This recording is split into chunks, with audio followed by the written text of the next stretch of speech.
लगाना, बेटी बचाओ बेटी पढ़ाओ, ये थोड़ी ना है महिला सशक्तिकरण। महिला सशक्तिकरण तब होगा जब हम 50% महिलाओं को पार्लियामेंट में देखेंगे। क्या मोदी जी ये करने को तैयार हैं? बात सुनना नहीं चाहते, अपना एडिट चलाना चाहते हैं तो रहने दीजिए, पर यही तो फ़र्क है मतलब ईमानदार मीडिया और दूसरी मीडिया में। पर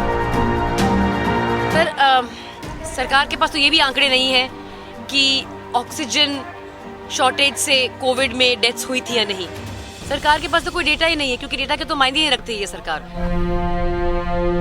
क्या कहा रही थी ऑक्सीजन? आ भी रही थी कि नहीं आ रही थी? आ रही थी। कहाँ आ रही थी? तो मतलब फिर लोग ऐसे ही मर गए। वही तो कहना है कि आपके इसमें क्या प्रतिक्रिया तो है? फिर सरकार, मैं क्या बोलूँ? आप जिस दिन आप मुझे पार्लियामेंट छोड़ के भेजेंगे उस दिन मैं आपका जवाब दूंगी, पर अभी आप जवाब मुख्यमंत्री जी से लीजिए और प्रधानमंत्री जी से लीजिए। ये जिहड़ी किसान पार्लियामेंट चल रही है ਉਹਦੇ दो मेन लक्ष्य ने। एक कि ਅਸੀਂ असली पार्लियामेंट ਨੂੰ ਦਿਖਾਈਏ कि किस तरीके ਨਾਲ चर्चा होनी चाहिए, करनी चाहिए कानून पास करन तो पहला। दूजा ये कि ਅਸੀਂ ਮੰਨਦੇ ਹਾਂ SKM ਤੇ किसान यूनियन ਦੇ ਆਗੂ कि ਲੈਜਿਸਲੇਟਿਵ ਪ੍ਰੋਸੈਸ 'ਚ ਰਾਜਨੀਤੀ 'ਚ बराबर ਦੀ भागीदारी होनी चाहिए औरतों की। तो अज ये जो प्रोग्राम है ये उस लक्ष्य ਨੂੰ एक कदम नेड़े लियाउण दा रोल अदा कर रहा है। लेकिन पार्लियामेंट के अंदर कुछ ही महिलाएं, लेकिन यहाँ पर 200 सांसद महिलाएं। किस तरीके से आप कितना गर्व महसूस हो रहा है? वो मैं जवाब ऑलरेडी देता कि ऐसा क्योंकि लेजिस्लेटिव प्रोसैस फ्लॉड है, क्योंकि लेजिस्लेटिव प्रोसैस एक तरीके का है कि औरतें ही अगे औरतें अगे नहीं आ सकती, इसलिए असं ये कर रहे हैं। आज की गलबात जो है वो हुई है पार्लियामेंट के अंदर। ਅੱਜ ਜਿਹੜੀ ਚਰਚਾ ਹੋਈ ਹੈ ਐਸੈਂਸ਼ੀਅਲ ਕਮੋਡਿਟੀ ਐਕਟ ਦੀ ਜਿਹੜੀ ਅਮੈਂਡਮੈਂਟਸ ਤੇ ਉਹਦੀ ਚਰਚਾ ਹੋਈ ਹੈ ਤੇ ਕਿਉਂ ਉਹਨੂੰ ਰਿਪੀਲ ਕਰਨਾ ਚਾਹੀਦਾ ਹੈ। लेकिन लगातार जिस तरीके से बयानबाजी आ रही है, कृषि मंत्री पहले कह चुके हैं कि जो बिल है ये वापस नहीं। ये मैं ऑलरेडी जवाब दे चुकी हूँ, मैं दोबारा दे दूंगी इस बात का जवाब। Thank you. अगला सवाल पूछिए। मैडम एक चीज़ बताइए, जैसे महिलाएं, देखिए महिलाएं सशक्तिकरण पहले कही गई, अभी तक किचन में थी, बच्चे संभालती थी, लेकिन आज सड़कों पे उतरी है। यही तो महिला सशक्तिकरण का प्रतीक है। नारे लगाना, बेटी बचाओ बेटी पढ़ाओ, ये थोड़ी ना है महिला सशक्तिकरण। महिला सशक्तिकरण तब होगा जब हम 50% महिलाओं को पार्लियामेंट में देखेंगे। क्या मोदी जी ये करने को तैयार हैं? क्या उनकी ये जो उनका जो नेतृत्व है, क्या उसके ज़रिए ये अचीव कर सकते हैं? वो महिलाओं की तरफ से अल्टीमेट टेस्ट होगा। मैडम अगर आज़ादी की बात करें, देखिए आज़ादी में भी एक महिलाओं की अहम भूमिका थी, क्रांतिकारी के रूप में जी भूमिका थी, उसको किस तरह से यहाँ देखती हैं?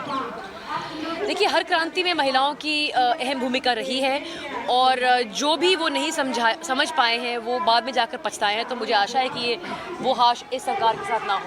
देखिए बहुत बड़ी बात है कि आज देखिए यहाँ से कुछ कदम की दूरी पे मेन पार्लियामेंट बना हुआ है, संसद बना हुआ है, उसके बगल में ठीक आज यहाँ पे संसद आपने जनता कुछ मीटर की दूरी पे लगाया हुआ है। तो इसमें क्या कहना, आपको यही चाहते थे ना आप लोग किसान? जी शुरू से किसानों की यही मांग थी कि उन्हें जंतर मंतर आने दिया जाए। इस तरीके से बैरिकेड अगर ना होते तो बेहतर रहता। मैं 10 साल पहले भी एक आंदोलन का हिस्सा बनने यहाँ आई थी, उस वक्त ये हाल नहीं था। नहीं, बैरिकेडिंग का एक हिस्सा है। 26 जनवरी को अगर ऐसी हरकत ना हुई होती, देखिए अभी बैरिकेडिंग ना होती। जहाँ तक कि 26 जनवरी की बात है, उस पर दो पॉइंट है। एक तो सख्त से सख्त कार्रवाई की जानी चाहिए, पर ये भी इन्वेस्टिगेट करना ज़रूरी है कि जो इन्वेस्टिगेशन प्रोसेस हो वो फेयर हो। अब आप देखिए कि जो भी यहाँ मौजूद है सबके पास कार्ड है, तो अभी कोई ये नहीं कह पाएगा कि कोई और तीसरा व्यक्ति आके कर गया। वहाँ पर ऐसा हुआ नहीं हुआ ये इन्वेस्टिगेशन प्रूव करेगी। किसानों का मानना है कि कुछ लोग जो जाकर ऐसी हरकत करने की लीडरशिप लिए थे वो उनका हिस्सा नहीं थे। अब सरकार का काम है ये प्रूव कर रही है, तो प्रोसिक्यूशन करेगी भी प्रूफ। नहीं तो किसी कानून मंत्री देखिए नरेंद्र तोमर का कहना है कि अभी भी किसानों के लिए दरवाजे खुले हुए हैं, वो बात करने के लिए तैयार है। देखिए जो कानून सही तरीके से बना ही नहीं है उस पर चर्चा क्यों करनी चाहिए? अगर वो चाहते हैं चर्चा करना तो रिपील करें और नया कानून बनाएं। पर जब अभी आप बात सुनना नहीं चाहते, अपना एडिट चलाना चाहते हैं तो रहने दीजिए। पर यही तो फ़र्क है मतलब ईमानदार मीडिया और दूसरी मीडिया में। पर कहने का मतलब ये है, आप वही सवाल बार बार पूछ रहे हैं। इम्पॉर्टेंट बात ये आप शायद ना चलाएं, दूसरे शायद चलाएंगे, कि जो कानून का प्रोसेस रॉन्ग है अब उस पर चर्चा का मतलब क्या है? मैडम पार्लियामेंट में प्रधानमंत्री बोल रहे हैं कि उनको कोई आंकड़ा ही नहीं है कि कितने किसान शहीद हो गए हैं। कम से कम 8 महीने के ऊपर हो चुके हैं, आज 8 महीने हो गए हैं, तो उनके पास कोई आंकड़ा नहीं। इसके बारे में क्या बताऊँ सर सरकार के पास तो ये भी आंकड़े नहीं है कि ऑक्सीजन शॉर्टेज से कोविड में डेथ्स हुई थी या नहीं। सरकार के पास तो कोई डेटा ही नहीं है, क्योंकि डेटा के तो मायने ही नहीं रखती है ये सरकार। तो अगर आप उनसे डेटा पूछो तो बोलती है डेटा क्यों पूछ रहे हो, हम पे सवाल क्यों कर रहे हो, आप तो एंटी नेशनल हो क्योंकि आप सवाल कर रहे हो। और जब सवाल किए जाते हैं पार्लियामेंट में जिनको वो एस्केप नहीं कर सकते, तो फिर इस प्रकार के जवाब दिए जाते हैं।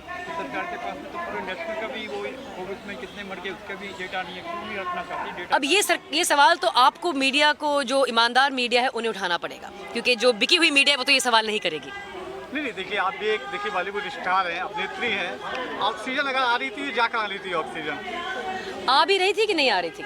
आ रही थी। कहाँ आ रही थी? तो मतलब फिर लोग ऐसे ही मर गए।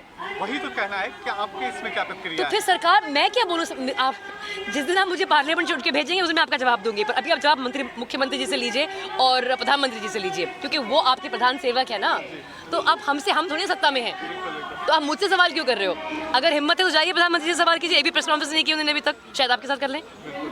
तो मतलब तो यही है। बहुत बहुत शुक्रिया। एंटरटेनमेंट ਨਾਲ जुड़ी हर एक खबर ਲਈ ਸਾਡਾ ਫੇਸਬੁੱਕ ਪੇਜ ਬਾਲੀਵੁੱਡ ਤੜਕਾ ਪੰਜਾਬੀ ਲਾਈਕ ਕਰੋ, YouTube ਚੈਨਲ ਸਬਸਕ੍ਰਾਈਬ ਕਰੋ ਤੇ Instagram ਪੇਜ ਨੂੰ ਫੋਲੋ ਕਰੋ।